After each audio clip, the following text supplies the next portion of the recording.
Bienvenidos nuevamente a esta serie de estudios sobre Primera Tesalonicenses, llevada a cabo por Franklin Álvarez y Ernesto Ramírez, ancianos del Templo Bíblico Central de Puerto Plata. Estamos en la entrega número 18, donde veremos la parte final del verso 17 y los versículos 18 y 19 del capítulo 2. En los versículos 17 al 20 de este capítulo 2, el apóstol Pablo explica la razón de no haber vuelto a Tesalónica. Satanás los estorbó.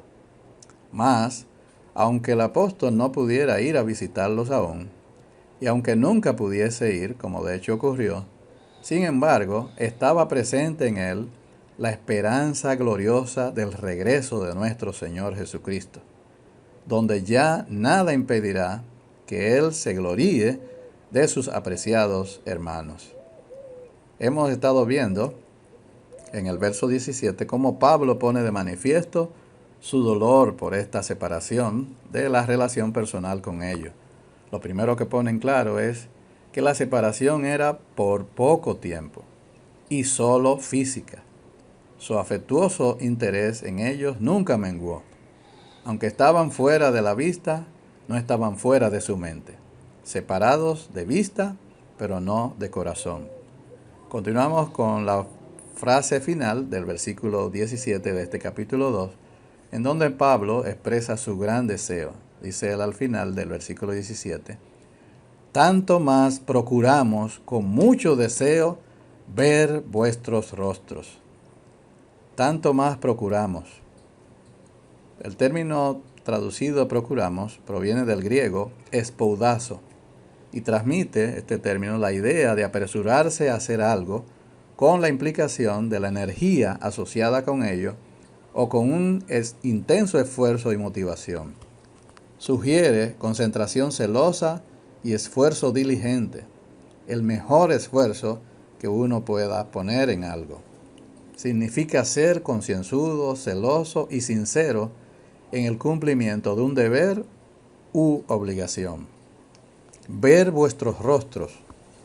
Pablo siempre tuvo ante sí el objetivo de madurar a los nuevos creyentes en su fe, y para lograr esta meta puso su mayor esfuerzo, su espudazo, lo que finalmente habla de la práctica completa del discipulado, conforme a las instrucciones de Jesús, de no solo ir a bautizarlos, dice el Señor, id y haced discípulos a todas las naciones, bautizándolos en el nombre del Padre y del Hijo y del Espíritu Santo, sino también, como concluyó Jesús, enseñándoles, tiempo presente, o sea, continuamente, que guarden, tiempo presente, continuamente, todo lo que os he mandado. Para obedecer sus palabras, debemos enseñar en profundidad la revelación contenida en el Nuevo Testamento, las cosas de las que habló en los Evangelios y la totalidad de la palabra inspirada de Dios. Para ser discípulos, todo eso es necesario. Y dice el Señor, y he aquí yo estoy con vosotros siempre, incluso hasta el fin de los tiempos. Mateo 28, versos 19 y 20. Los creyentes debemos preguntarnos, ¿cómo están nuestras iglesias en estas áreas tan vitales, la enseñanza de todo el consejo de Dios? ¿Podemos decir que estamos enseñándoles a los hermanos que deben guardar todas las cosas que el Señor nos ha mandado? Les estamos enseñando mediante el estudio sistemático de la Biblia las doctrinas esenciales de la fe. Se está haciendo énfasis en el regreso del Señor como vemos en esta carta, o el rapto de la iglesia y la segunda venida del Señor son consideradas como enseñanzas de valor muy secundario. Siguiendo con el versículo 18, dice el apóstol, por lo cual quisimos ir a vosotros, yo Pablo ciertamente una y otra vez, pero Satanás nos estorbó.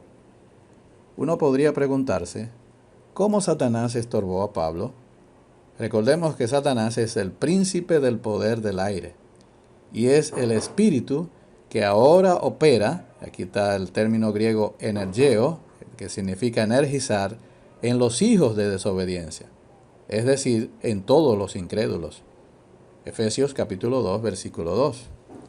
Es posible que Satanás energizara a alguno de sus hijos para estorbar, impedir, obstaculizar de alguna manera el viaje de Pablo. Pero más allá de eso, no se puede especular. El punto principal es que Satanás puede obstaculizar el trabajo y a los trabajadores cristianos legítimos. Lo ha hecho con eficacia en el pasado y sin duda sigue teniendo éxito aparente en la actualidad. Sin embargo, ¿tuvo realmente éxito en frustrar el viaje de Pablo? No, porque aunque tuvo la intención de hacer el mal, Dios lo usó para el bien, inspirando a Pablo a escribir esta hermosa carta a los tesalonicenses que estamos leyendo. Además, Pablo pudo enviarla, esta carta, a Timoteo, sirviéndole esta de capacitación sobre cómo seguir eficazmente los esfuerzos evangelísticos. La otra pregunta que surge es, ¿cómo deben los creyentes discernir si el impedimento es de parte de Dios o de Satanás? Ciertamente Pablo sabía que el impedimento en este caso estaba relacionado con Satanás, pero él también fue obstaculizado en su viaje misionero, en este caso por el Espíritu Santo. Lucas nos relata en los Hechos, en Hechos capítulo 16, versículos 6 y 7, lo siguiente: y atravesando Frigia y la provincia de Galacia, les fue prohibido por el Espíritu Santo hablar la palabra en Asia. Y cuando llegaron a Misia, intentaron ir a Bitinia, pero el Espíritu no se lo permitió.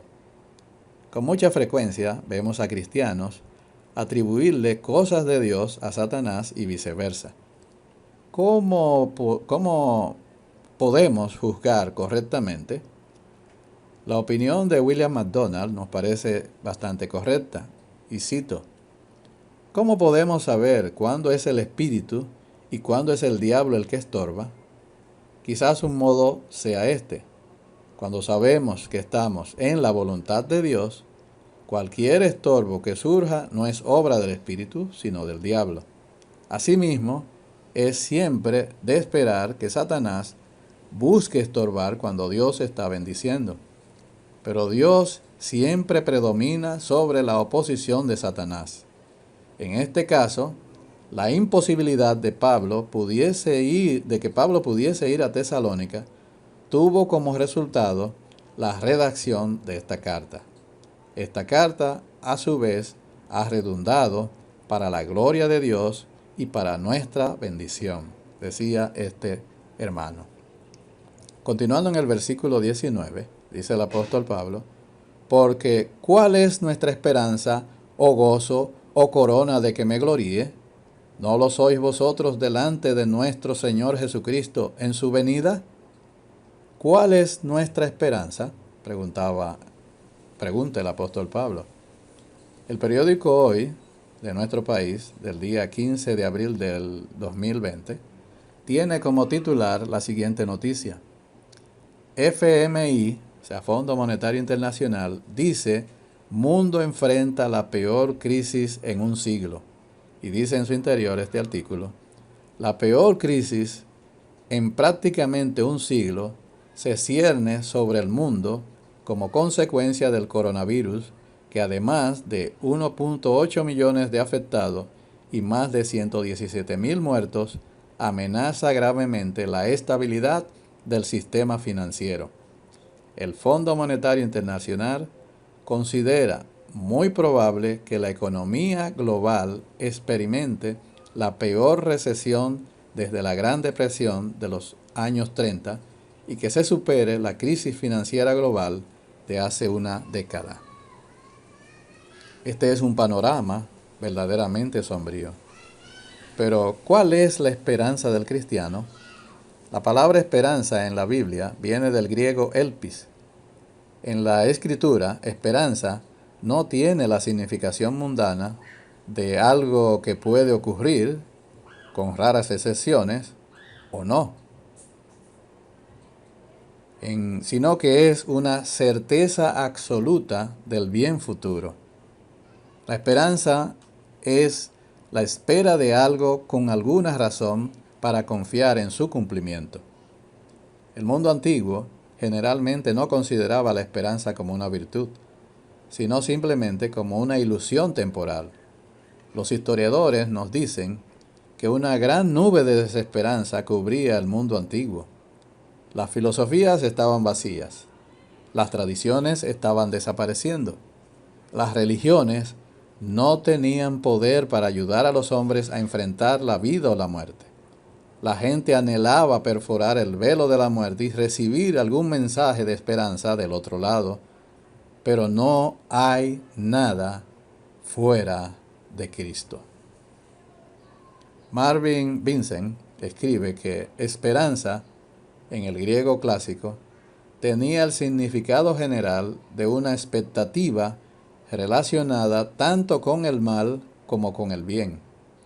Así, por ejemplo, Platón habla en la República, el compendio de las ideas que conformaban su filosofía, de vivir en la esperanza del mal, es decir, en la aprehensión, el aprisionamiento del mal. Y Tucídides habla de la esperanza de los males por venir. Séneca, la principal figura intelectual de Roma y tutor del depravado emperador Nerón, quien obligó al mismo Séneca a suicidarse, y contemporáneo de Pablo, definió trágicamente la esperanza como un bien incierto. Pero en el Nuevo Testamento, la palabra siempre se relaciona con un bien futuro. ¿Cuál es nuestra esperanza? Dice el apóstol Pablo, o gozo, del griego hará, que significa regocijarse, gozarse, y describe una actitud que es alegre y gozosa. El mundo define la alegría como la emoción recordada por el bienestar, el éxito o la buena fortuna o la perspectiva de poseer lo que uno desea. La Biblia, en cambio, define la alegría como un don de Dios, un fruto de su espíritu que es independiente de las circunstancias. Pablo le escribe a los hermanos en Filipo y les dice en Filipenses 4:4, regocijaos en el Señor siempre. Otra vez digo, regocijaos. El verbo aquí está en tiempo presente, modo imperativo y voz activa. El apóstol Pablo pide un estilo de vida de gozo que emana de una elección activa de nuestra voluntad, voz activa, independientemente de que enfrentemos circunstancias alegres o adversas. Estamos continuamente obedeciendo este mandamiento facultados por Dios, quien nos da el poder para llevarlo a cabo, según nos revela Filipenses 2, versículos 12 y 13, y quien produce también el fruto del Espíritu, que es el gozo. Gálatas 5:22. Dice Pablo, o corona, del griego estéfano. Esta es la misma palabra que el apóstol utiliza cuando le escribe a los filipenses, cuando dice en Filipenses 4:1, así que hermanos míos, amados y deseados, gozo y corona, aquí está la palabra estéfanos, mía. Estad así firmes en el Señor, amados. La palabra griega estéfanos se refiere a la corona de la victoria. A menudo una corona de laurel, es decir, un manojo de tejido de laurel, que en los juegos atléticos griegos se le daba al corredor que cruzaba primero la meta o al lanzador de discos con el lanzamiento más largo. Obviamente, esta corona traería un gran contentamiento y un sentido de logro para el vencedor.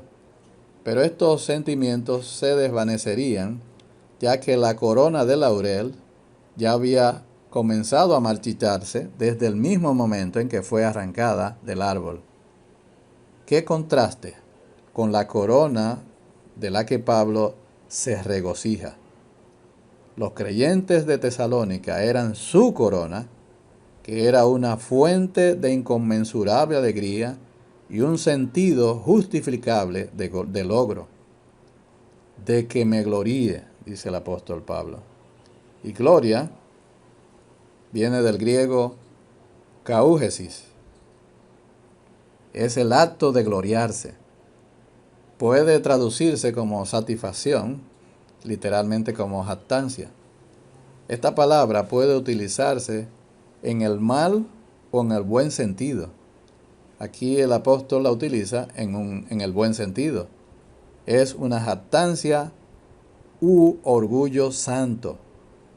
Y finaliza el apóstol en el versículo 19 con la pregunta: ¿no lo sois vosotros delante de nuestro Señor Jesucristo en su venida?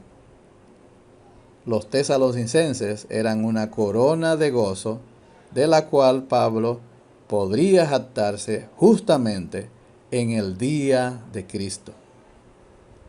Cuando los cristianos comparezcamos ante el tribunal de Cristo, el bema, nuestras obras van a ser examinadas, todas ellas.